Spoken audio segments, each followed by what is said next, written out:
bah il est déjà là. C'est pas Allez, au boulot. T'es dehors déjà? Au boulot. Ça commence bien. Ah bah ouais. T'es pas prêt? Tu vois, j'ai envie de te dire. Macron, non, mais avec un Mélenchon, Philippot, un Mélenchon, ce sera bon enfant, tu vois.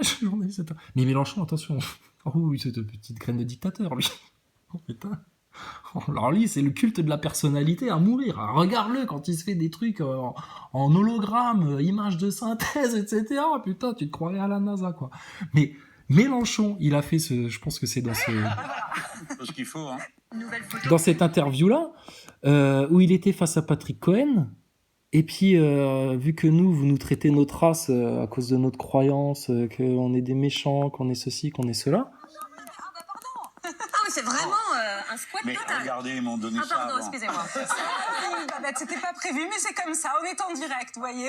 Jean-Luc Mélenchon qui débattra également. C'est que moi, je l'enlève pour l'émission, tandis qu'il la garde pour les ordres. Évidemment, pour revenir. On garde le sourire, hein, Madame Lapix. Hein, t'inquiète pas, Madame, ça va bien se passer. T'inquiète pas, Madame. Mais putain, il vient de vous mettre une cartouche, hein, Jean-Luc, là, quand même. Hein.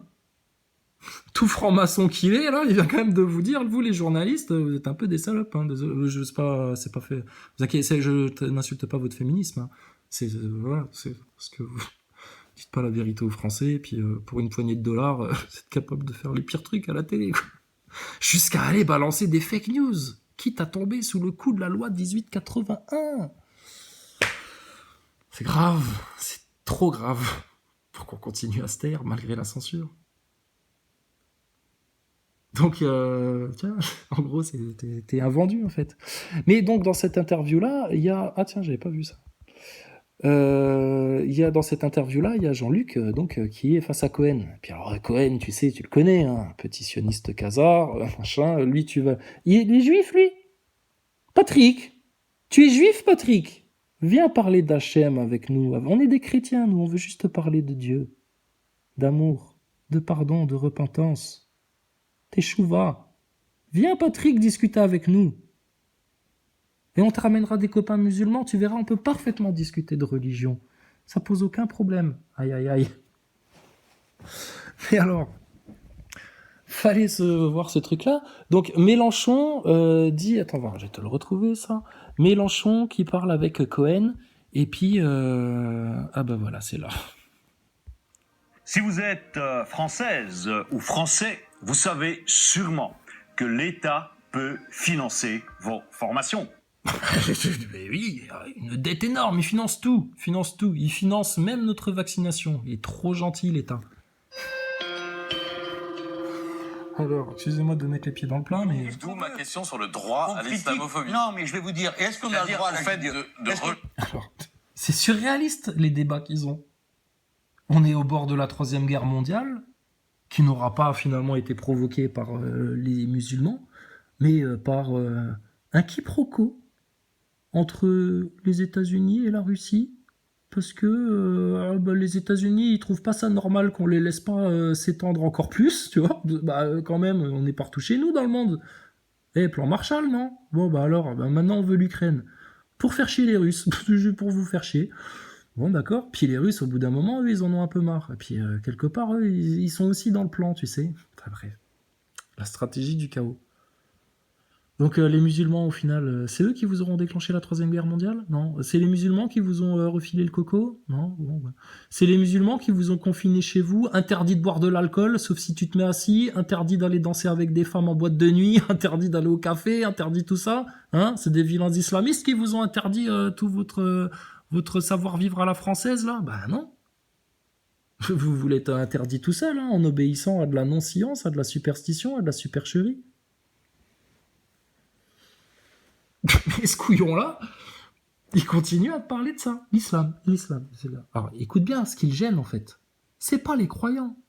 Moi, je croyais que c'était ça. Moi, je croyais que Patrick Cohen, c'était... Excusez-moi de parler comme ça, on va se parler crûment maintenant en France. Je pensais que Patrick Cohen, quand il voyait un arabe, tu vois, le bougnoul, tu vois, d'après ses stéréotypes, tu vois, quand il voyait ça, il avait mal, tu vois, il avait mal aux dents, il avait mal quelque part. En fait, non, c'est pas ça.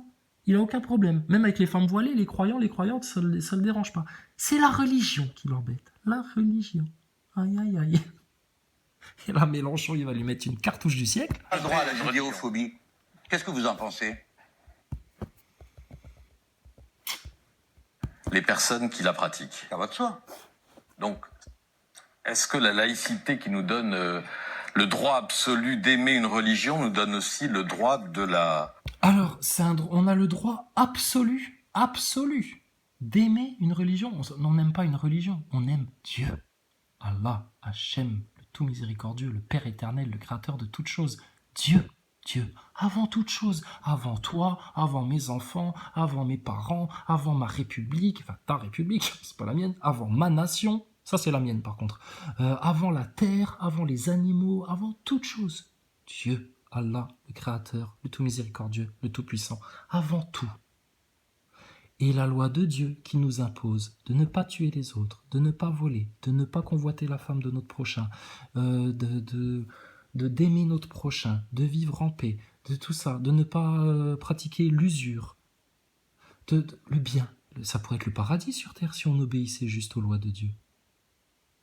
Mais vous avez tellement, vous, torturé vos lois d'homme, de l'homme et du citoyen, etc., pour chercher à filouter quand même, tout en vous donnant bonne conscience, tout en vous mentant à vous-même, pour vous faire passer pour des gens bien, alors que vous êtes, je parle pas forcément que de toi, Cohen, que vous êtes les pires pourritures sur Terre, etc. Mais regardez-vous en face, certains humains, là. C'est gravissime ce que vous faites. Et le pire mal, c'est pas aux antivax que vous le faites, c'est pas aux antipasses, c'est pas aux antitanes, c'est pas à nous, c'est pas aux croyants, c'est à vous-même que vous le faites. C'est en train de vous faire très très mal. Comment ça va finir à Patrick Cohen si demain il est pris d'une crise cardiaque comme une espèce de comique américaine qui fait des blagues sur les non-vax et puis qui finit par se fracasser le crâne par terre? Comment ça va finir, Patrick Cohen, si tu claques? Va falloir que l'amour de Dieu soit vraiment miséricordieux et inconditionnel pour qu'il te laisse passer.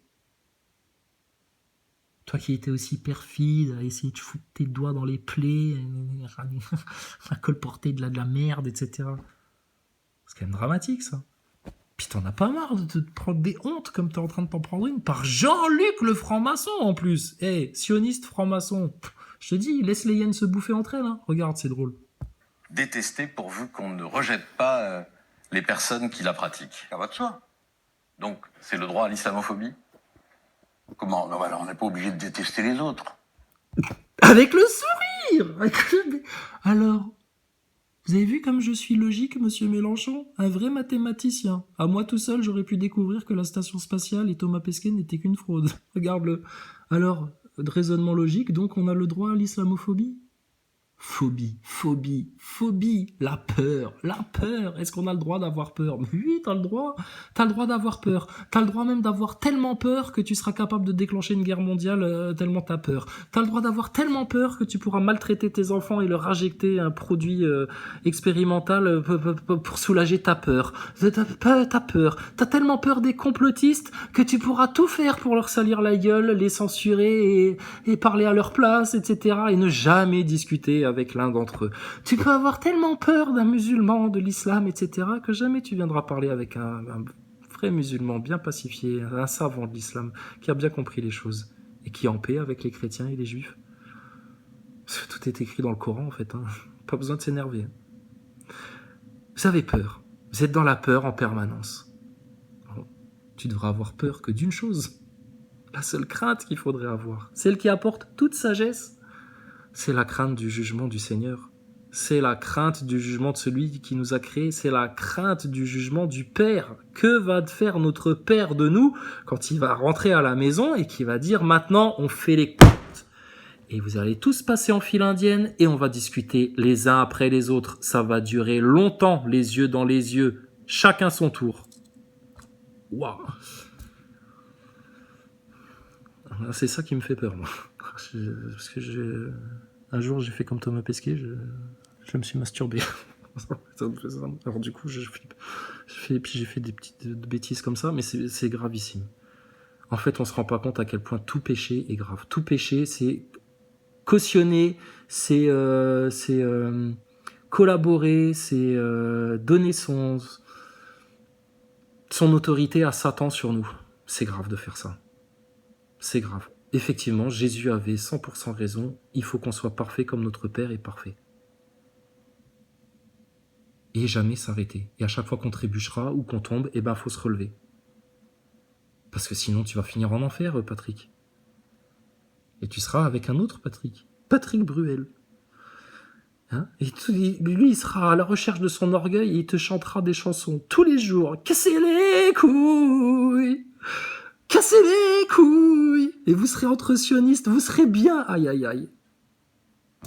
Comme des petites boulettes dans un ragoût. Patrick, s'il te plaît, pour la gloire d'Hachem, pour l'amour de tes rabbins, sors-toi de cette merde. Fais un repentir. Et Jésus, c'est vraiment le Messie. Hein. Enfin bref. Ça me fait penser à autre chose. Rav Ron Shaya. Parce que j'écoute tout, je te dis. Rav Ron Shaya. Fait des cours, tu sais, un truc tout récent là. Bon, il parle que bon, alors aïe aïe aïe, ça va être la fin du monde, la 3e guerre mondiale. Donc bon, il y a de grandes chances que, voilà, parce que vous voyez, même au niveau financier, ça va pas très bien, etc. Enfin bon, bref, c'est rabat, quoi. Et il parle de Jésus à un moment donné, et puis il dit, ouais, le crucifié. Mais d'un manière dédaigneux, comme ça. Oui, le crucifié, enfin bon, de toute façon, lui, il avait juste... C'était un peu un juif, mais il était un peu idolâtre. Il avait monté un truc, une espèce de business, Jésus et tout, le crucifié. C'est le crucifié. Oh, Rav, Ron Shaya. Tu sais que le crucifié, c'est aussi le ressuscité. Et que le Messie que vous attendez tous, ça va être lui. Et Jean le Baptiste, alors, c'était qui? Et Marie, alors, c'était qui? Et Nicodème. Et...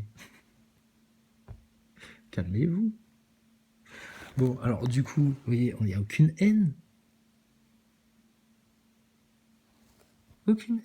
Tu peux dis tout le mal que tu veux. Sois méchant, mens, sois prétentieux. Et un orgueil spirituel qui va te mener à ta perte. Pas de problème. Pas grave. Tu te fais mal, en fait. Tu te fais mal comme Patrick Cohen, qui s'engage dans une discussion sur l'islamophobie, parce qu'il a peur, tu sais, en fait, il a la haine. Il s'est fait voler sa chocolatine un soir en rentrant de l'école, probablement. Il y a des traumatismes. Tu sens qu'il y a des traumatismes chez Patrick Cohen, comme chez plein d'autres Français. Hein, puis quand on t'a vendu en plus 11 septembre, les terroristes, le professeur Paty, égorgement, toute la fraude, bon bah le français de base, le sioniste de base, le feuge de base, il est terrorisé, il a peur, il est dans la phobie. Il est dans la phobie comme quelqu'un qui aurait peur d'un virus imaginaire. La peur. Imaginez l'état de ces gens-là. Ils sont ignorants. Ils sont enflés d'orgueil. Et en plus, ils ont peur.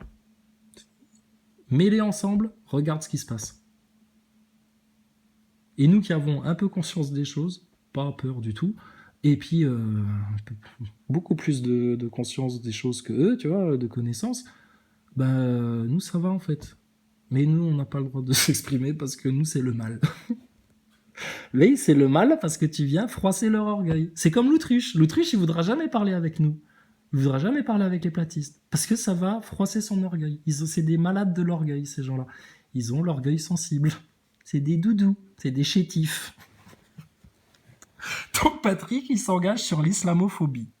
Que n'a-t-il pas fait là? Face à Jean-Luc le Mélenchon. Jean-Luc le franc-maçon. Vous détestez les araignées? Est-ce que vous détestez les araignées? Non, pas Non, particulièrement. mais il y a des gens, ils supportent pas. 4e animal. Voilà. Attention, elle est journaliste. Elle en a de l'info. Hein. Et vérifié, il y a eu des sondages, les chiffres sont vérifiés, c'est du sûr. Hein. L'araignée, c'est le 4e animal que les Français ils ont le plus peur de elle. De l'araignée. Putain. C'est beau le métier de journaliste, hein. J'espère que si un jour il y a une pandémie provoquée et tout ça, vous saurez nous avertir d'une quelconque propagande, d'un effet de masse et de faits frauduleux. Pour pas qu'on tombe dans un piège de science. Hein. J'espère que si un jour vous voyez une station spatiale passer dans le ciel avec un mythonaute à l'intérieur qui vous raconte qu'il fait caca contre le mur sans rideau, etc., j'espère que vous serez là pour nous dire la vérité, madame la journaliste. Hein. Donc, l'araignée, la phobie, arachnophobie. Tu l'as vu le film Arachnophobie? Le film Islamophobie, tu l'as vu? Ouais, c'était les 20 dernières années. C'était islamophobie. Chrétienphobie, bon, ça fait 200 ans que ça dure, ça. T'inquiète pas. Islamophobie. Et là, maintenant, ça va être rabbinphobie. La rabbinphobie, la boulette-phobie. Aïe, aïe, aïe. Écoute Jean-Luc ce qu'il lui a dit. Ça porte un nom, c'est une phobie. Au début, moi, j'utilisais pas le mot islamophobie. Parce que je me disais, mais je vois pas pourquoi ils disent phobie. Maintenant, j'ai compris. Monsieur Mélenchon, moi j'ai la franc-maçonnicophobie. Les francs-maçons, j'ai pas confiance. J'ai pas peur d'eux. Ils me font rire. Je vais les voir devant l'horloge, etc. Je leur fais blablabla, des pieds de nez, etc. Je me moque d'eux. On leur verse de l'eau bénite sur les mains, on rigole, on discute, etc. On n'a pas peur, hein, nous, on va les voir. Mais eux, ils ont peur de nous. Ils veulent pas discuter avec nous, ils nous détestent parce qu'on est des croyants. Est-ce que c'est normal, ça? C'est ça, la laïcité? Parce que on peut vous en présenter des francs-maçons qui ont la haine contre nous juste parce qu'on est croyants, chrétiens ou musulmans. Ils nous détestent. C'est normal, monsieur Mélenchon? Vous accepteriez ça dans la nation si vous étiez président? Il va falloir discuter de la laïcité. C'est un sujet crucial, ça. Bah écoutez, attendez, on a affaire à une caste sataniste, transhumaniste, pédophile, eugéniste, maçonnique. Bien sûr qu'il faut en parler. Bon alors, Mélenchon le professeur. Je vois le nombre de gens qui, obsessionnellement, dès qu'il est question d'islam, deviennent fous. Disent n'importe quoi. Des braves gens, le reste du temps. Mais dès qu'il s'agit de ça, sont pris par des peurs paniques. Pourquoi, à votre avis? Pourquoi, à votre avis? Je vais te répondre. Ça va bien se passer, madame. Ça va bien se passer. Je vais te répondre pourquoi. Le conditionnement mental et émotionnel proféré par vous, les médias, et Hollywood. Et le cinéma, et les clips, et les conneries, et les machins. Tout ce qui influence la conscience des gens. Si les gens étaient intelligents, ils ouvriraient le Coran, ils liraient dedans, et ils réfléchiraient, et ils comprendraient. Mais ils font même pas cet effort-là. Enfin, ils font même pas l'effort d'aller vérifier les chiffres sur les sites de la NSM ou des instances officielles qui nous parlent de votre pandémie. Donc tu vois où on en est. Hein. Pourquoi ils sont devenus aussi bêtes, les gens? Pareil, un conditionnement, un abrutissement de masse volontaire qui s'est opéré sur plusieurs années, voire sur plusieurs générations. Parce que c'est plus facile de contrôler des cons que des gens intelligents, bien conscients, qui savent dire non quand ça va trop loin. Et quand tu prends la mesure de l'abrutissement de la masse, ceux qui disent non aujourd'hui, là, au point de monter en bagnole, en camping-car et en camion sur Paris, là, que eux, ils en arrivent à dire non, c'est que là, vraiment, vous êtes allé très, très, très, très, très, trop loin. Pour l'instant, t'as le sourire, t'as un joli chemisier, des belles boucles d'oreilles, etc. Mais vous jouez avec le feu, poussez la nation dans le chaos, et malheur à ceux par qui le scandale arrive. Hein. Alors, à votre avis, monsieur Mélenchon, pourquoi est-ce qu'on déteste autant les bougnoules en France?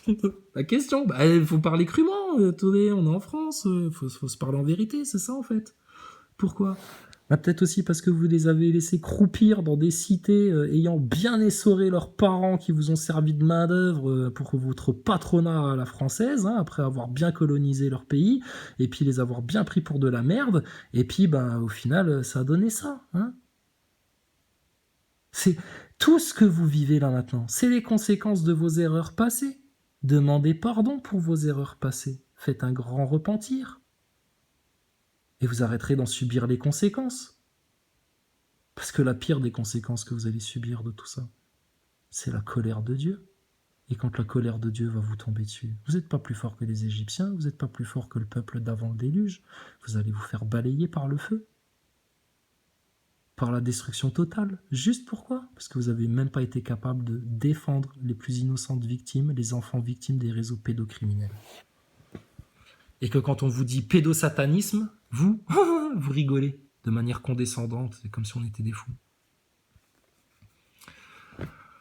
Et il y a pourtant des faits, des témoignages, etc. C'est archivé, putain, faites votre boulot, les journalistes. Alors, monsieur Mélenchon, à votre avis, pourquoi on n'aime pas l'islam en France? Pourquoi, à votre avis, Jean-Luc Mélenchon? Je ne sais pas, ils ont leur raison. Il ne sait pas. Non mais, il ne sait pas. Pourquoi toi, tu sais pas l'expliquer, alors que nous, on sait parfaitement l'expliquer? Pourquoi toi, espèce de benet en costard, tu vas aller voter pour un mec pareil, alors qu'on a beaucoup plus conscience que ce mec-là et qu'on a des vraies solutions, nous, à vous apporter? Parce que là, ce qui se passe, c'est pas seulement politique, économique, énergétique, environnemental, ce qui vous arrive, diplomatique. C'est humain. C'est l'humain qui a besoin d'être guéri. Et l'humain, il pourrait être guéri que par le bien pur, la source pure de tout bien, de toute vérité, de toute science. Et il n'y a que les orgueilleux qui rejetteront ça. Et les orgueilleux connaîtront l'enfer.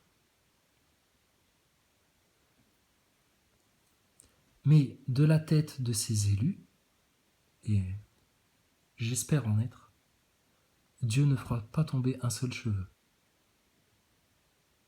À nous de rester sur le droit chemin. Donc Mélenchon ne sait pas. Il sait pas. C'est à peu près. C'est un peu priste. Comme Thomas Pesquet. Un peu. Qu'est-ce que je te dis? Ils ont vu des attentats, on leur a dit que c'était de la faute des musulmans. Alors ils l'ont cru peut-être. Bon, le droit à l'islamophobie, vous croyez qu'il y en a qui s'en privent aujourd'hui de l'islamophobie? Vous avez le sentiment qu'il faut que...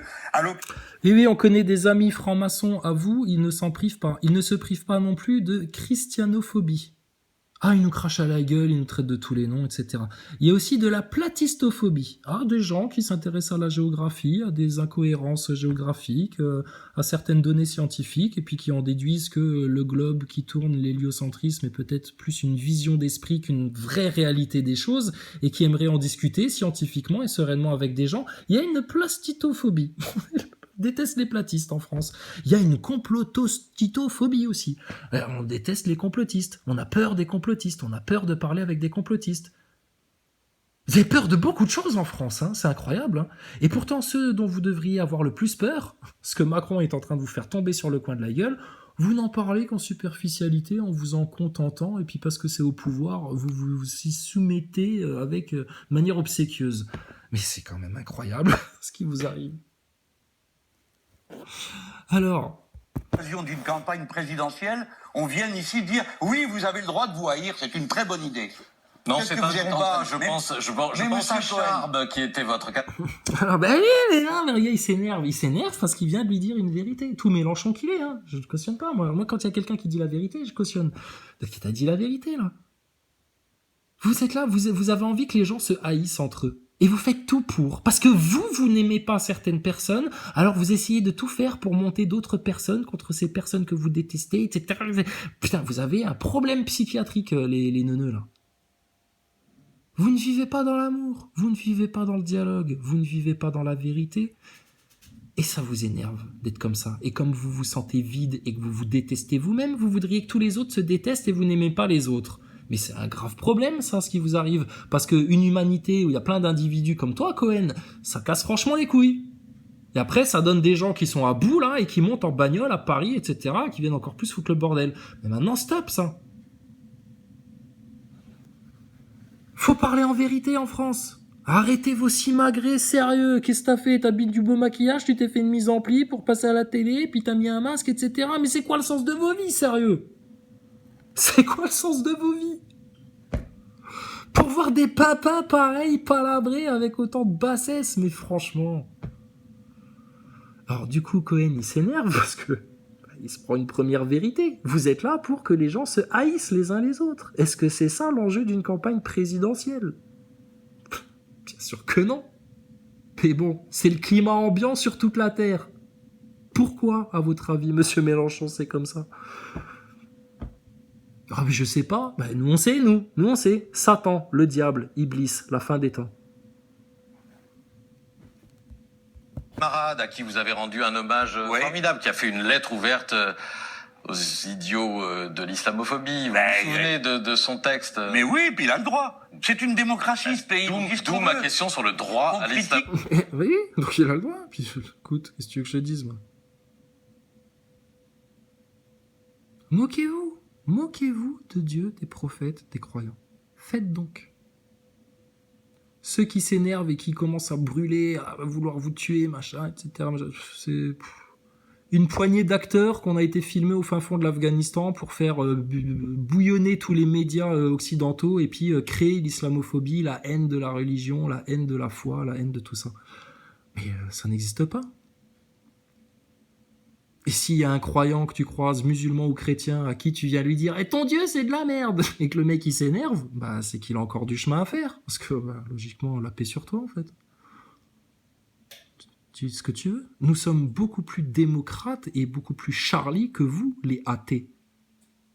Les croyants, les vrais croyants, sincères, là, humiliés devant le Seigneur, sont beaucoup plus Charlie que vous.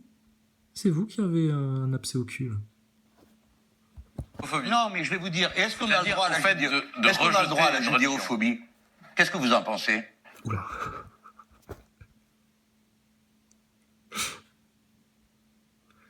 C'est à ce moment-là qu'il a compris que tout était fucked up. C'est à ce moment-là où la roue a déraillé. Ça, franchement, c'est très novateur, monsieur Mélenchon. Personne n'avait osé attaquer sous cet angle. Je vous félicite. Bravo. Qu'est-ce que vous pensez de la judéophobie? C'est un synonyme d'antisémitisme quelque part. Oui, mais quand on dit judéophobie, c'est vrai, ça sonne mieux à l'oreille. Ça fait plus islamophobie. Du coup, on se sent plus autorisé. Ah, et puis du coup, ça lui met une belle carotte dans l'os là. Alors, bah, Cohen, qu'est-ce que t'as à répondre à ça? Est-ce qu'on a le droit à la judéophobie? Je vous réponds, savez- non, c'est vous savez- stupide. vous savez que- La phobie, Oui, la phobie est stupide, la peur est stupide, l'ignorance est stupide. Regardez-les, tous ces covidios, là, par stupidité, par ignorance, par peur, la bêtise ambiante. Ce qu'ils ont été capables de faire de la France. Donc, Cohen, t'as pas répondu au monsieur, là. C'est peut-être ton futur président, déconne pas. Eh oh, soumets-toi, comme tu t'es soumis à Macron, clébard. Non, on plaisante, Patrick, on plaisante. On peut tout pardonner, mais on n'oubliera rien. Vous avez sacrément foutu le bordel en France, quand même. Hein. Alors, judéophobie, j'ai le droit ou pas? J'en veux pas, parce que tu me fais pas peur, en fait, hein, que tu sois juif, musulman, chrétien, ou athée, ou sataniste, ou ce que tu veux, tu me fais pas peur. Je dis, moi, j'ai juste peur du jugement de mon Seigneur. Moi, j'ai peur qu'il ne veuille pas de moi au paradis, c'est tout. Qu'il me pardonne pas certaines choses. J'ai juste peur de ça. Mais toi, tu me fais pas peur. Et puis, j'ai pas de haine envers toi, tu vois bien. Pourtant, je suis un Français, chrétien, complotiste, anti-vax, platiste, la crème de tout ce que tu détestes. Donc, qu'est-ce qui se passe en France? Qu'est-ce qui vous arrive? Ça va pas, les petits doudous? Ça va pas, les enfants? Vous êtes stressés. Donc, islamophobie. Bon, vous vous êtes octroyé le droit et puis vous voudriez l'imposer à tous. Hein, vous voulez imposer vos peurs aux autres. Mais comment on appelle ces gens-là là? C'est catégorisé dans le DSM, là, dans l'annuaire des maladies psychiatriques, là. Vos phobies. Je t'emmerde avec tes phobies jusqu'au bout, moi. Si t'as un mec qui a peur de ceci, peur de cela, la haine de ceci, la haine de cela, la seule chose dont il faut avoir la haine, c'est du mensonge, de la violence, de la manipulation, des démons, du mal, de l'ennemi déclaré. Tout le reste, mon gars, mais c'est sérieux, c'est carnaval, en fait, tout autour, là. C'est des confettis, c'est de la paille. Donc, Cohen, tu vas répondre à la question du monsieur. Est-ce qu'on a le droit à la judéophobie? Parce que lui, c'est tellement un tribun, il a tellement la gueule tout le temps ouverte, il te laisse même pas répondre. Mais là, maintenant, il faut te laisser répondre. Donc, Patrick Cohen, judéophobie, c'est bien ou pas? Bon, ben voilà, t'as compris, Patrick. Patrick, reviens en sincère repentir. On va faire une prière, là, pour tous les vilains, menteurs, méchants, etc. Seigneur Dieu Tout-Puissant, pénètre leur cœur par un rayon de lumière. Pénètre leur esprit par un rayon de lumière. Tu as toute puissance sur toute chose. Toutes tes créatures te sont soumises, Seigneur.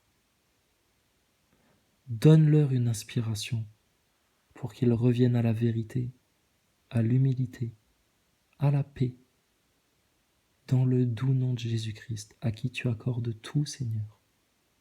Pitié, Père éternel. Ouvre-leur les yeux, comme tu as ouvert les yeux à Martin Blachier, afin qu'il puisse revenir vers toi, pour que ta gloire soit manifeste dans toute l'humanité. Et pitié, Seigneur, pardonne-leur et épargne-leur le feu de l'enfer, vers lequel ils se jettent de manière inconsciente.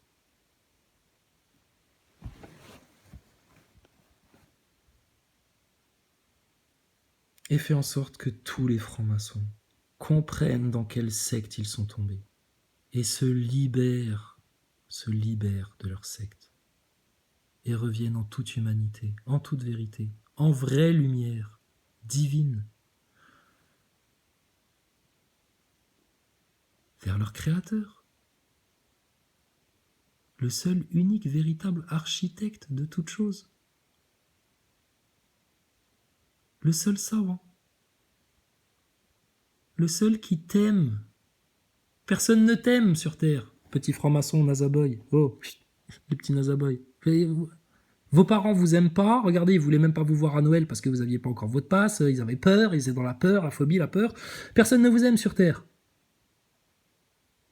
Il n'y a que Jésus qui t'aime. Il n'y a que Dieu qui t'aime. Et les anges. Et tout le ciel qui t'ouvre les bras. Et vous, à ça, à la nature abondante et généreuse et éblouissante, vous allez préférer vos fusées à la con qui vont même pas dans l'espace, vos astronautes, vos picouzes, vos masques en PQ qui servent à rien, vos attestations, vos QR codes, vos téléphones portables, vos sites internet, vos chaînes YouTube, votre nombre de viewers, votre compte en banque, votre bagnole, votre Tesla, votre ceci, votre cela. Mais vous êtes des gamins en fait. Et vous êtes dans l'illusion complète. Une inconscience dangereuse et irresponsable. Donc moi, celui qui vient me traiter d'irresponsable, je l'attends pied ferme. Hein. Mais on invite la France entière à venir débattre avec nous, à venir discuter paisiblement avec nous. Même les complotistes ont peur, monsieur Mélenchon, rendez-vous compte. Même les complotistes n'osent pas venir parler avec nous. Ceux qui se plaignent de censure, qui passent pas à la télé, ils ont peur de venir nous parler. On est juste un petit groupe de gens bienveillants. On s'est dit, tiens, le lead, c'est une bonne idée. Comme ça, le lead, il n'y a pas besoin de leader, il n'y a pas de chef. C'est la vraie démocratie. Par contre, il y a un mot d'ordre, c'est liberté d'expression totale. Tout pour les enfants en priorité. L'abondance, les solutions, sauver le monde, de rétablir les choses bien, parfaitement sur Terre, c'est parfaitement possible, l'abondance, et aider le destin de l'homme, de la femme, c'est d'aller vers son Créateur, de retourner à la source de toute chose. Celui qui veut connaître la fin doit d'abord connaître le début, le commencement. Et la vie d'un homme ne prend du sens que quand il se rappelle de Dieu. Sinon, ça n'a pas de sens. T'es juste un homo erectus cravatus, masonicus, qui rêve d'aller sur la Lune un jour et puis de consommer plus. Et puis qui a des crises d'accès, d'orgueil, et puis un jour, quand on lui bloque son bureau parce qu'il y a une enquête judiciaire, il va gueuler en disant « C'est moi la République, je suis la République !» Eh ben moi, j'essuie la République. Hein. Depuis que j'essuie ici, j'essuie partout, monsieur. J'essuie la République. J'en veux pas. Dégage avec ça. Ton entité fictive, là.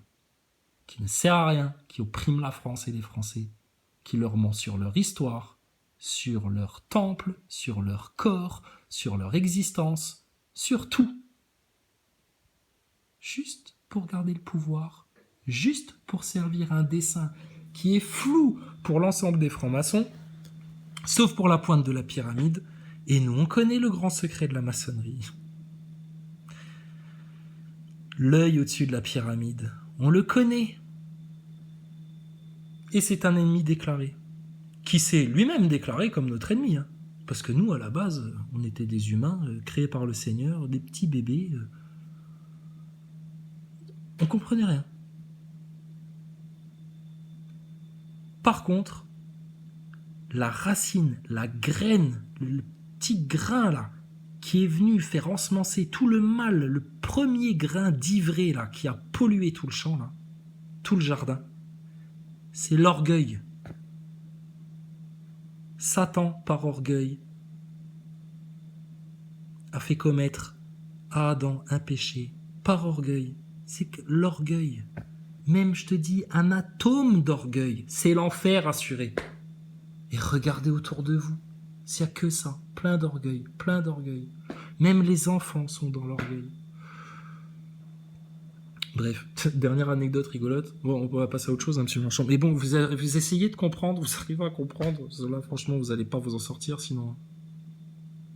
Déjà pour nous, croyants, sincères, en train de faire une vraie démarche, en train d'essayer de faire quelque chose, on sent que ça va être difficile, parce que... Quand même, hein, c'est la fin des temps, là. Le jugement approche, hein, à grands pas, hein. Et vous, là, qui vous complaisez dans l'orgueil, l'ego, l'athéisme, la mécréance, la haine de l'autre, l'ignorance, la non-science, les astronautes, et puis la station spatiale et tout ça, vous croyez que ça va se passer comment pour vous? Réveillez-vous vite, hein. Non, parce que je te parlais de l'innocence des enfants. Je suis allé jouer au foot avec le gamin, tu sais, on jouait dehors. Tu sais. Il n'y a pas besoin d'attestation, il n'y a pas besoin de passe. Alors, les enfants n'ont pas le droit de jouer au foot dans des clubs, etc. Par contre, tu vas sur n'importe quel terrain de France, samedi après-midi, il fait beau, les gosses, ils sont dehors, ils jouent au foot. Il n'y a pas de masque, ça se touche, ça se culbute, ça se... Mais alors, j'étais choqué. Hein. J'ai dit à mon fils, putain, que je t'entende jamais parler comme ça, hein, parce que, attention... Waouh, comment ça se traite sa race de fils de pute d'enculé de sa mère, là, les gosses et tout. Mais t'hallucines, quoi. 10 ans, les minots. Oh, les parents, là. Faudrait voir les parents, tu sais. Papa, maman, là. Viens voir comment il parle, ton enfant, là, sur le terrain, là. Et puis, à un moment donné, petit truc drôle, tu sais, il y avait un gamin, il avait la balle, tu sais, c'était sur un city. Le gamin, il avait la balle, tu sais, puis il l'a gardée entre les pattes, comme ça, tu sais, il voulait pas la lâcher, puis l'autre, il mettait des coups de pied dedans, tu sais, pour essayer d'avoir le ballon. Et à un moment donné, il y a un de ses coéquipiers, il arrive comme ça, il dit, ah, vas-y, écarte les jambes. Sur écarte les jambes, il y en a 4, ils ont éclaté de rire. Mon fils, il a pas compris pourquoi ils ont éclaté de rire. Moi, j'ai compris, malheureusement, j'ai compris pourquoi ils ont éclaté de rire. Mais c'est dramatique qu'à 10 ans, quand on dit écarte les jambes comme ça rigole. Moi, je suis choqué. Je suis choqué. Enfin bon, bref. C'est anecdotique, pardon.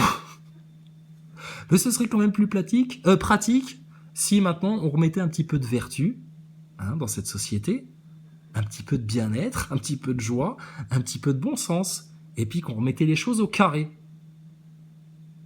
D'accord ? Parce qu'on sent qu'avec des gauchistes comme toi, ça va être le sacré bordel. Parce que si c'est pour avoir des Jérôme Rodriguez, ministre de la Culture, ou je sais pas quel bordel, on va être dans une merde, Jean-Luc, je te garantis. Alors là, faut qu'on discute en France. Faut qu'on discute. Mais vous voulez discuter avec qui ? Les journalopes, là, pour qui vous rincent l'ego, là, qui vous brossent dans le sens du poil. Mais pourquoi faire ? Ça n'avance à rien, vous tournez en rond. Venez parler avec nous, là, avec les complotistes. Mais bon, vous voulez pas nous parler ? Bon, bah, nous, on se casse. Puis démerdez-vous dans votre chaos. Qu'est-ce que tu veux que je te dise ? Tant pis pour toi, tu te trouveras un bison pour te déplacer un jour dans la neige, dans l'hiver nucléaire qui est en train de se profiler devant toi, hein, avec leur hystérie macroniste, poutiniste de l'OTAN et compagnie, là. Putain, mais est-ce que vous prenez conscience de la gravité des événements ? J'espère pour vous. Bon, allez, vas-y, alors la suite.